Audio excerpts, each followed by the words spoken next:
Somalia has been in conflict for more than 25 years. There were always a lot of child soldiers among fighters.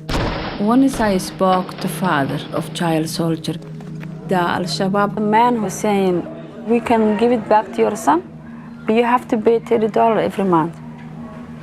And he said, I can't pay $30. I can't even pay $5. So they forced the son to fight. My husband, Mahmoud Ali Ahmed, established the Elman Peace Center. All around Mogadishu, he had the car repairs, he educated and trained the boys and then hired them. He had a slogan, put the gun, take the pen. Warlords didn't like his idea. In 1996, Elman was killed. I took my girls, my 3 daughters, to Canada. I wanted my girls to have education. That's why I was there. But I'm always have in my mind, and I always tell them I'll go back to Mogadishu. In 2007, I came back to Somalia and opened Elman Peace Center again.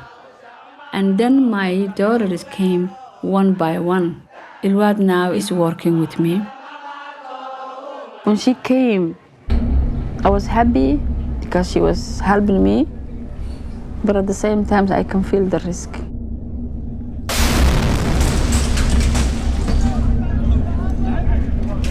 There was war, there was mortars everywhere, coming from Canada and just being thrown, and all of that was very terrifying. But after a week, I started going to the centers and seeing the work that she was doing, and I understood that people needed her and that she was actually creating change. And just as we needed her, other people needed her.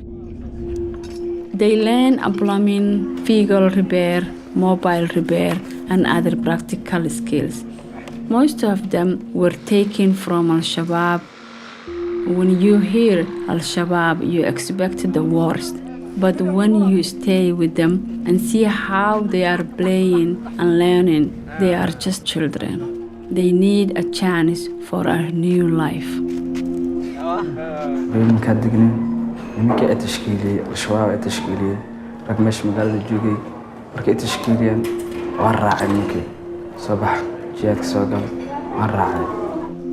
There is an agreement in place that any child that is apprehended or captured at the front line or surrenders within 72 hours has to be handed over to our centers.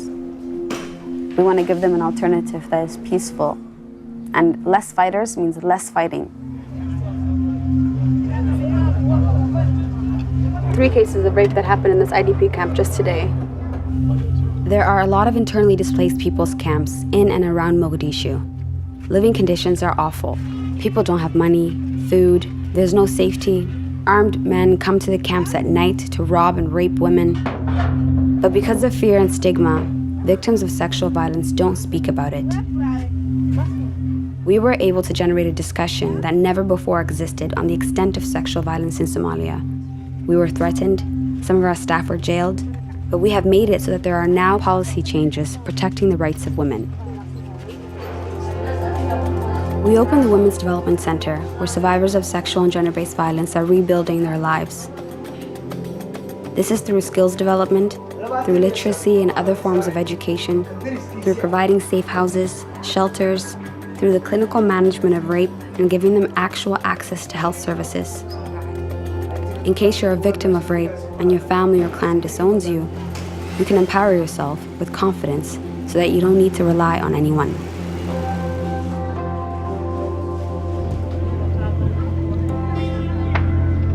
I was not going to stay in Somalia, but having worked with my mom, I saw that I was actually helpful and useful, so I stayed. I found purpose here. I found purpose in Somalia. You can see the change. I just don't want to stay home and do your own family only. But I have so many family now, so many kids who call me mom. Sorry. The work we do is very emotional.